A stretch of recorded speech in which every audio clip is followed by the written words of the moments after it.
The Department of Education just dropped a huge bombshell that if you're considered going into medicine, being a nurse, physical therapist, a nurse practitioner, physical therapist assistant, a PA, you might want to pay attention to this.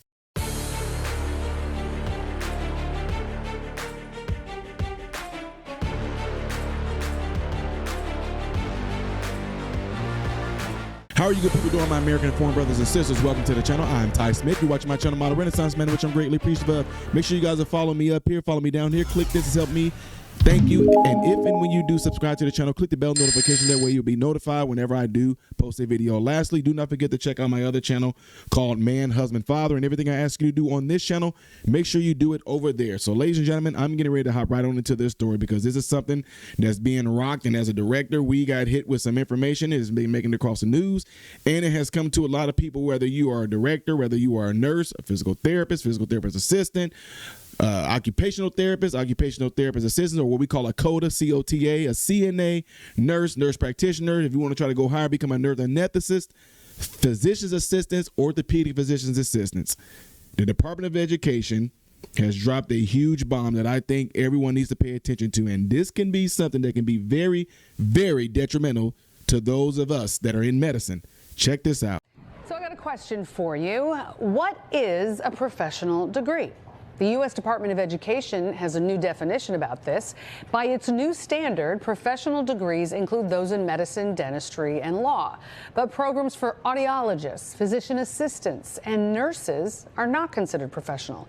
Charlie Wojciechowski explains what this means for students. Is nursing a profession? New policies from the Trump administration's Department of Education say it isn't. And now, no longer qualifies for the same levels of student aid nursing students have received in the past.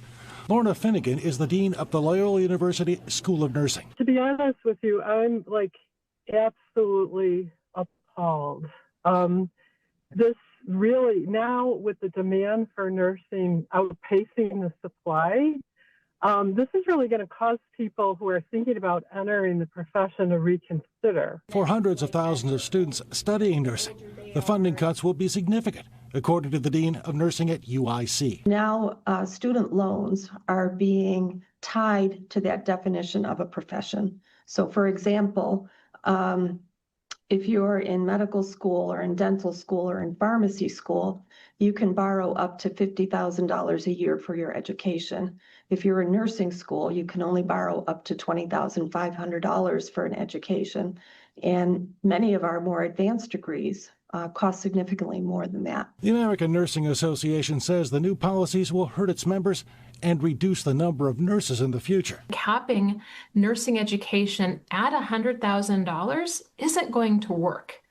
So why we cannot have the same amounts as physicians is just unfathomable. The Department of Education did not respond to our request for a comment, but in the past told Newsweek that we're not surprised that some institutions are crying wolf over regulations that never existed because their unlimited tuition ride on the taxpayer dime is over. The Education Department's new rules aren't set in stone, and there is hope they can be changed before they go into effect next year. There's a historic nursing shortage facing the city of Chicago, the state of Illinois, and the nation in general. And to do this at this time, to cut access to funding, you're not going to have nurses to fill those shortages. On the West Side, Charlie Wojciechowski, NBC 5 News. Ladies and gentlemen, I am interrupting this video right now because we are back around to that time again, and I know it has flown. This is the time where I do my thing every single year, my annual Christmas for Kids, where you who are the watchers right now can donate and be able to help children who are less fortunate this year have a good Christmas. We had a huge turnout last year, and I'm looking forward to having a huge turnout this year. And the way that you can donate is by going to PayPal right up there, or you can donate through Cash App, and these proceeds are going strictly all to children who are less fortunate this Christmas. So I'm looking forward to it. I'm excited about it, and guys, it's right around the corner. To all of you that are going to be giving, thank you and God bless you. Looking forward to this. Ladies and gentlemen, I'm going to tell y'all something right now. This better be something that if you are in medicine, I'm going to make like the video right now. I'm not only going to make videos, but I'm going to be writing along with you as well. Because, guys, as a director, I cannot tell you guys, we are already hurting.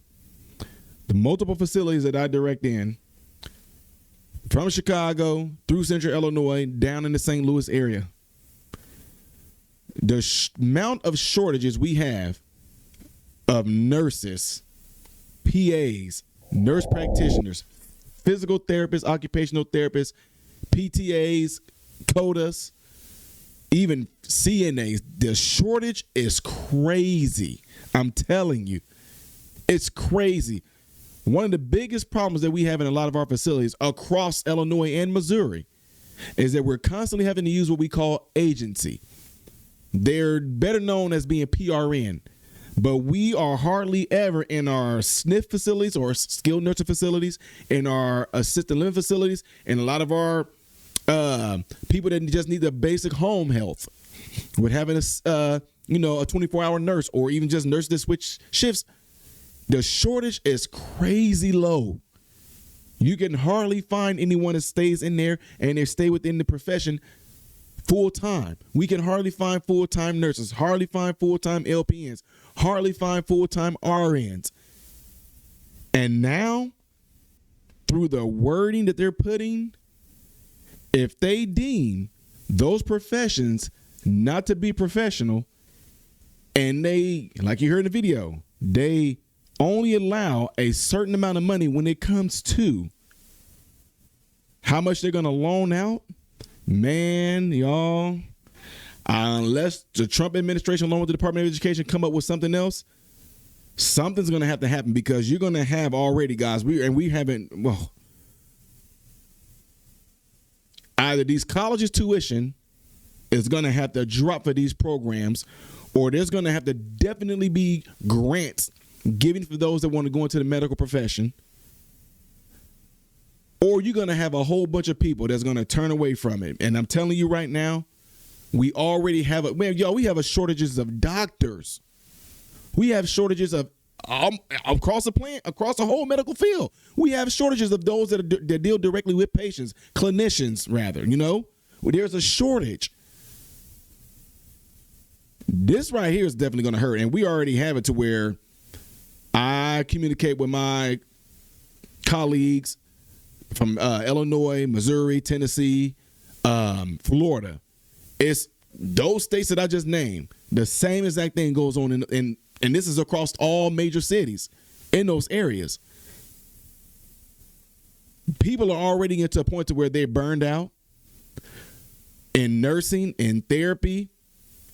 Most of the people that are working in those professions, a lot of them are PRN. A lot of them are not full time. A lot of them are older. They're getting to the point to where they're stepping out. Half of them are retired, but they're only coming back and working PRN. There's a shortage. I cannot tell you the list that I have of folks from different cities that they have. I'm not kidding y'all. These are pads and everything of various people names and professions that we have down that should somebody call off or anything like that, we got to try to find out who we can have come in there to work in place of them. Is it going to be agency? Is it going to be somebody within the vicinity? It's such a shortage across the medical field, and people are already getting burned out in the field. People are at a point to where they're like, look, they're not giving out raises. They're not giving out merit increases and things like that. And a lot of people in the medical field are just like, and that's why it's hard. I'm just keeping it real. It's hard to have people come to work and work as nurses, work as PAs, work as MPs, work as CNAs, work as PTs, PTAs, OTs, OTAs, speech pathologists. It's hard to have people come in and work and just have so much, when they don't feel appreciated, when they feel like they're just being crapped on, when they feel like they're being overworked and then there's no help. And then you're going to drop this and say, hey, now y'all might not even be able to pay for it. You're going to take out certain loans, whether it's subsidized or unsubsidized. It's a lot of stuff that ties into it. So I don't know. It's going to be a lot of stuff that's going to come out within this next year.